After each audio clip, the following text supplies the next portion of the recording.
dengan nafas yang terengah-engah, Audi menutup pintu kamarnya, lalu ia duduk di lantai sambil bersandar di balik pintu itu. Audi mulai mengatur nafasnya yang mulai menyesakkan dada. Wajahnya pucat pasi. Lalu ia memejamkan matanya. Wanita itu, ya, wanita itu mirip seperti yang ada di dalam mimpiku tadi malam, pikir Audi dalam hatinya. Tubuh Audi masih saja gemetar. Bulu di sekujur tubuhnya merinding tidak karuan. Apa yang terjadi pada diriku belakangan ini? Kenapa aku selalu dibayangi oleh wanita tua itu? Apa ada yang salah dengan diriku? Assalamualaikum warahmatullahi wabarakatuh. Bersama saya Ahmad. Selamat datang kembali di siaran horor. Untuk cerita kali ini, saya akan membawakan cerita kiriman Ayu Susman yang bersumber dari cerpenku.com dengan judul asli Sarinah. Selamat mendengarkan.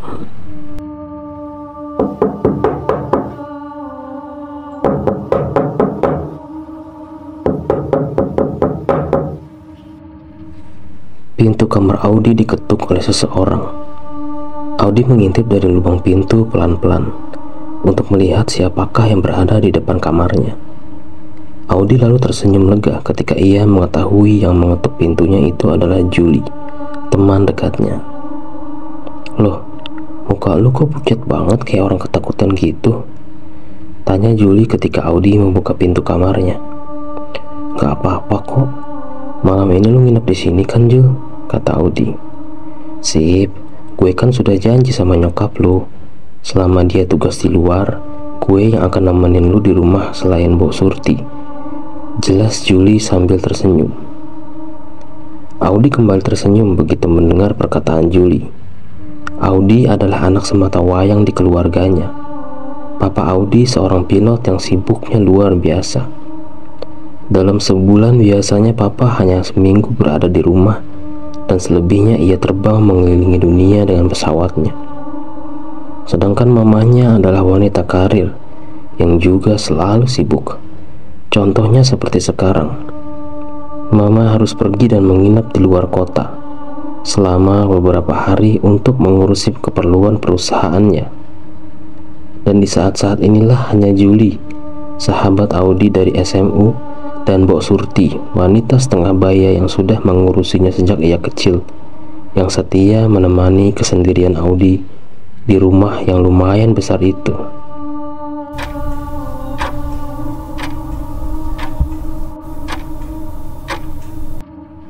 Jam sudah menunjukkan pukul 11 malam. Audi membuka matanya perlahan-lahan. Lalu ia merapatkan tubuhnya di dekat Julie yang sudah terlelap tidur. Sepertinya saat ini Audi tidak bisa memejamkan matanya untuk beristirahat. Ia masih saja terbayang-bayang dengan wanita tua yang tadi ia temui. Ya, sore tadi sepulang dari kuliah, Audi langsung mengendarai mobilnya keluar kampus. Di perjalanan, tepatnya di perempatan lampu merah, ia menghentikan mobilnya sejenak untuk menunggu lampu hijau menyala kembali. Tiba-tiba, mata Audi tertuju pada sebuah mobil sedan hitam yang berada tepat di sampingnya. Kaca mobil itu tidak terlalu gelap. Tampak di dalamnya pemuda tampan yang mengendarai mobil tersebut. Ia sedang bernyanyi-nyanyi sambil mendengarkan radio di dalam mobilnya. Audi tersenyum melihat kelakuan pemuda itu. Lalu tanpa sengaja ia menoleh ke arah belakang pemuda itu. Audi terperanjat kaget seketika ketika ia melihat ada sosok wanita tua berpakaian lusuh berwarna merah duduk di jok belakang mobil pemuda itu. Sepertinya pemuda yang menyetir itu tidak tahu kalau ada makhluk lain yang menumpang di dalam mobilnya. Mata Audi masih tertuju ke arah makhluk yang menyeramkan itu. Dan apa yang terjadi? Tiba-tiba saja wanita itu menoleh ke arah Audi, lalu menatap matanya yang memerah sambil tersenyum sinis padanya. Melihat kejadian itu, nafas Audi mulai terengah-engah tidak karuan.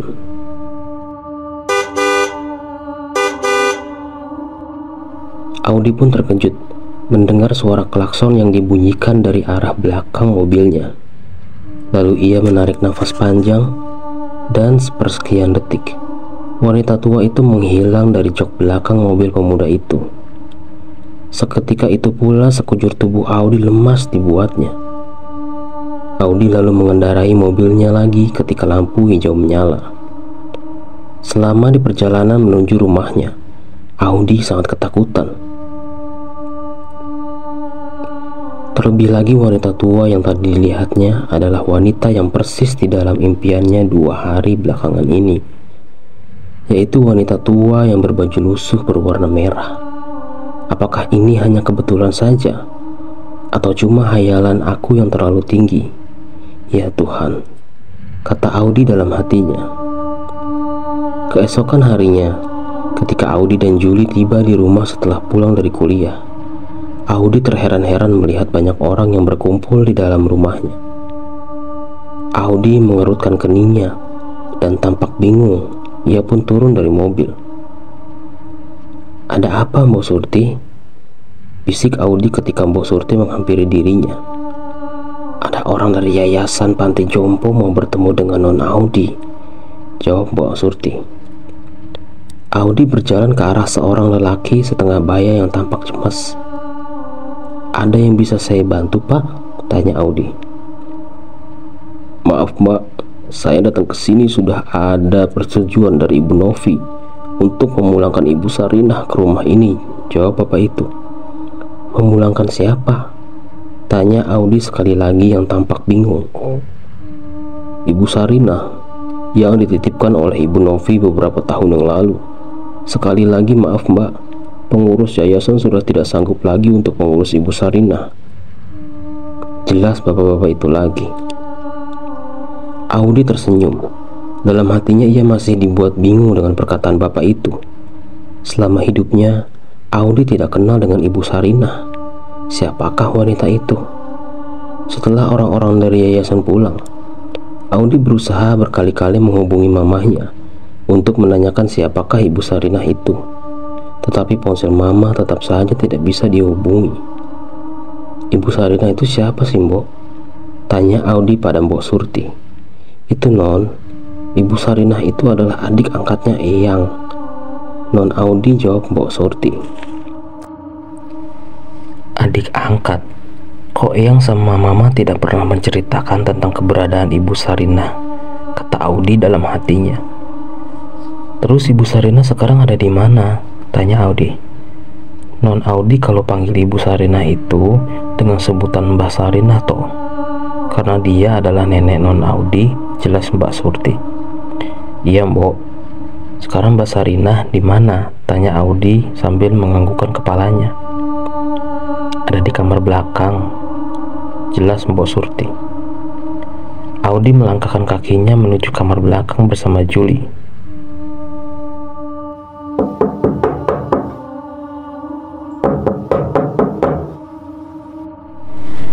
Audi mengetuk pintu kamar itu pelan-pelan, tetapi tidak ada jawaban sama sekali dari dalam. "Masuk saja Non, Ibu Sarinah sudah tidak bisa mendengar," bisik Mbok Surti. Audi dan Julie saling berpandangan. Audi membuka pintu kamar itu perlahan-lahan. Mereka berdua melihat seorang wanita tua yang sedang berbaring di ranjang. Audi tersenyum, lalu ia mendekati Mbak Sarinah. Tetapi sesaat kemudian, betapa terkejutnya Audi begitu melihat wajah Mbak Sarinah terlihat sama persis dengan wanita yang kemarin berada di dalam mobil itu dan yang muncul di impiannya. Wajah Audi mendadak menjadi pucat pasi, tubuhnya gemetar, nafasnya pun terengah-engah kembali. Kayaknya semalam gue lihat orang persis kayak Mbah Sarinah deh, ada di depan rumah lu," bisik Julie yang tidak kalah sama terkejutnya. "Masa?" tanya Audi sambil menatap Julie. "Iya, semalam waktu gue buka gerbang, ada nenek-nenek di depan pagar lagi melihat-lihat rumah lu. Dan waktu gue tanya dia diem aja," jelas Julie penasaran. "Mungkin Non Julie salah lihat orang," kata Mbok Surti yang tiba-tiba saja ada di antara mereka dan memotong perkataan Juli. Audi dan Juli sama-sama menoleh ke belakang dan memandang Mbok Surti. Ibu Sarinah itu sudah tidak bisa berjalan lagi. Keadaannya seperti ini, setiap hari selalu berada di atas ranjang. Ibu Sarinah juga tidak bisa berbicara dan mendengar lagi. Dia hanya bisa mengisyaratkan matanya bila memerlukan sesuatu. Ibu sudah lumpuh karena tua dimakan usia, jelas Mbok Surti. Aneh, gue gak salah lihat di wajahnya sangat persis seperti Mbah Sarinah, bisik Juli yang nampak bingung. Audi terdiam. Dalam hatinya ia berpikir, mana mungkin wanita tua itu adalah Mbah Sarinah yang selama ini selalu membayanginya. Dan mengapa Juli juga sudah pernah melihat orang yang sama persis dengan Mbah Sarinah sebelumnya? Kok gue tiba-tiba jadi merinding gini ya? Gue keluar aja deh, bisik Juli lagi sambil terburu-buru keluar dari kamar meninggalkan Audi. Audi masih saja memandangi wajah wanita tua yang berbaring di hadapannya.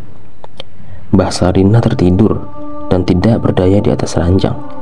Wajahnya tampak menghitam dan berkeriput, matanya cekung, pipinya kempot, dan tubuhnya kurus kering seperti tengkorak yang hanya dilapisi oleh kulit yang sangat tipis. Apakah dia adalah wanita yang sama? Aku yakin Juli pasti juga terkejut melihat kejadian ini. Tetapi melihat keadaan Mbah Sarinah yang tidak berdaya, aku jadi ragu untuk meyakinkannya, pikir Audi dalam hatinya. Tidak lama kemudian Audi pun bergegas pergi keluar kamar, menyusul Juli. Ini sudah malam kedua Mbah Sarinah berada di rumah Audi. Semenjak ada keberadaan Mbah Sarinah di rumah, suasana rumah Audi menjadi berbeda, tak seperti biasanya. Malam hari terasa begitu panjang dan mencekam, seolah-olah di setiap sudut rumah ada orang yang mengawasi dan memperhatikan gerak-geriknya. Audi merasa tidak begitu nyaman. Keadaan Mbah Sarinah masih sama seperti biasa. Dia hanya bisa terpejam dan terbaring di atas ranjangnya. Tidak ada sepatah kata pun yang bisa diucapkan. Untungnya ada Mbok Surti yang selalu menjaga dan mengurusinya. Kenapa gue jadi gak bisa tidur kayak gini ya? Teriak Juli sambil memandang Audi yang masih berada di depan komputernya. Sama, gue juga gak bisa tidur, Jul, jawab Audi sambil menggaruk-garuk kepalanya. Turun ke bawah yuk, kita minum susu. Siapa tahu aja habis minum kita bisa tidur, ajak Audi. Sudah jam 12:30 malam, kata Audi dalam hatinya sambil melihat jam dinding. Yuk Di, kita turun, ajak Juli lagi. Audi menganggukkan kepalanya. Tidak lama kemudian mereka berdua keluar kamar dan menuruni anak tangga berjalan menuju dapur.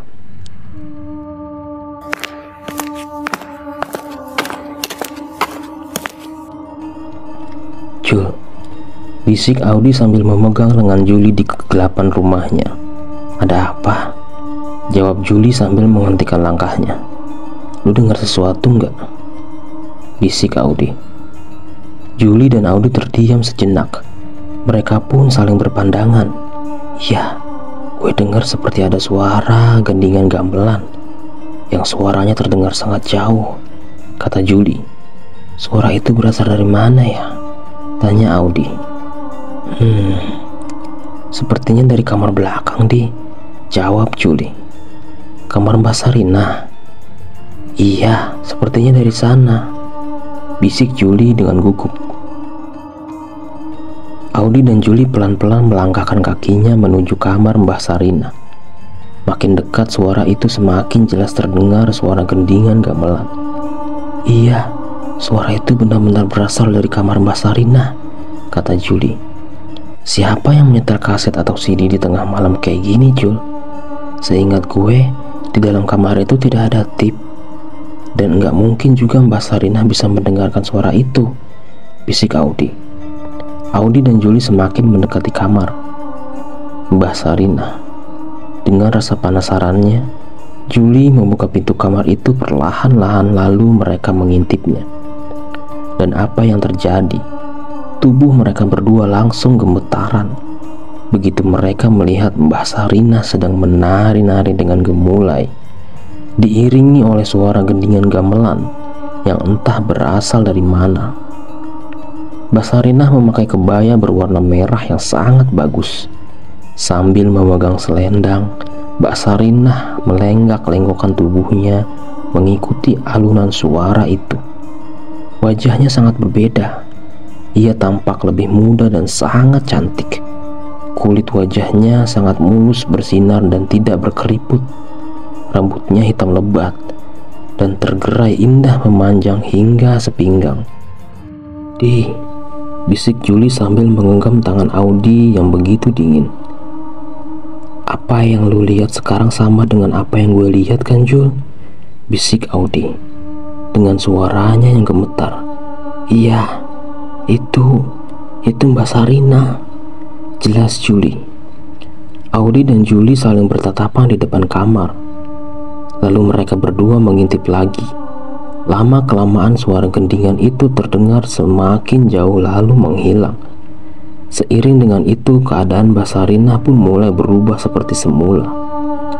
Tubuh mereka berdua semakin tidak karuan rasanya. Audi dan Juli berlari menaiki tangga menuju kamar.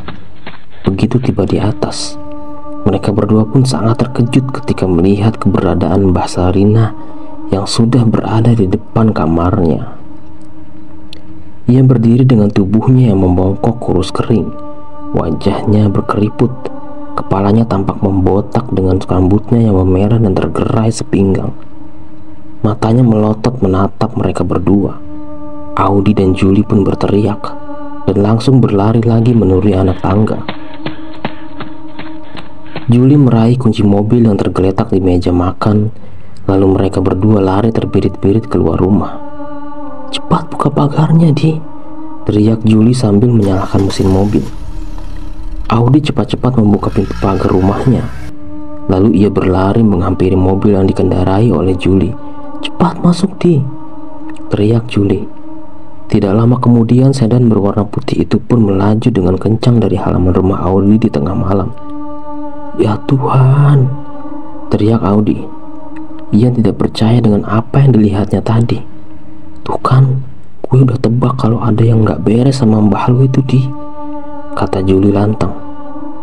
"Ya Tuhan," teriak Audi lagi sambil menoleh memandang Juli yang sedang menyetir. "Ada apa?" "Mbok Surti masih ada di rumah, Jul," teriak Audi histeris. "Ya ampun," kata Juli sambil menepuk keningnya. "Bagaimana ini, Jul? Gue takut Mbok Surti nanti kenapa-napa." "Terus gimana? Kita mau balik ke rumah lu lagi? Gue takut, Di." "Terus bagaimana dong jadinya? Apa yang harus kita lakukan?" tanya Audi cemas. "Mudah-mudahan aman, Di. Kalau Mbok Surti mengunci rapat pintu kamarnya, sumpah gue gak beranilah balik lagi ke rumah lu saat ini," jelas Juli sambil memacu kecepatan mobilnya. Tidak lama kemudian, mobil yang dikendarai Juli berhenti di depan rumah yang berpagar hitam. "Ini rumah siapa?" tanya Audi. "Rumah sepupu gue. Kita bermalam di sini saja ya. Gue mau hubungi sepupu gue dulu," jawab Juli. Juli mengeluarkan ponselnya, lalu tidak lama kemudian keluarlah seorang anak laki-laki sebaya mereka menghampiri mobil. "Ada apa, Jul? Ayo kita masuk," ajak laki-laki itu. Audi mengikuti langkah Juli dan sepupunya itu masuk ke dalam rumah. "Kenalkan nih, Andre, teman dekat gue," kata Juli sambil menoleh ke arah Audi. Audi dan Andre lalu berjabat tangan. Andre membuatkan teh hangat untuk Juli dan Audi yang sedang beristirahat di atas sofa. Juli menceritakan kejadian yang ia alami berdua dengan Audi malam ini pada Andre. Begitu pula dengan Audi. Ia pun bercerita apa yang dialaminya selama beberapa hari kebelakangan ini, termasuk kejadian sewaktu di lampu merah 4 hari yang lalu. "Apa? Lu juga pernah melihat Mbah Sarinah sebelumnya, Di?" tanya Juli tidak percaya. "Iya," jawab Audi sambil menganggukkan kepalanya. "Wah, parah. Bagaimana ini?" teriak Juli. Kita harus menyelamatkan Mbok Surti, Jul. Jelas Audi yang sangat mencemaskan pengasuhnya itu. Iya, besok kita ke sana, jawab Juli. Aneh, ponsel mama sampai sekarang juga masih nggak bisa dihubungi, kata Audi sambil menatap Juli dan Andre. Bagaimana kalau besok kita pergi ke yayasan yang pernah ditinggali oleh Mbah Sarinah dulu, kata Andre. Ke yayasan Panti Jompo itu, tanya Audi. Iya, kita cari tahu tentang keberadaan Mbah Sarinah selama ia tinggal di sana. Lu berdua memangnya tidak penasaran kenapa tiba-tiba saja para pengurus yayasan memulangkan Mbah Sarinah dengan alasan sudah tidak sanggup lagi mengurusinya? Pasti ada hal lain yang disembunyikan oleh mereka. Gue yakin pasti ini berkaitan dengan tingkah laku Mbah Sarinah, jelas Andre. Bener juga tuh Andre, kita harus ke sana.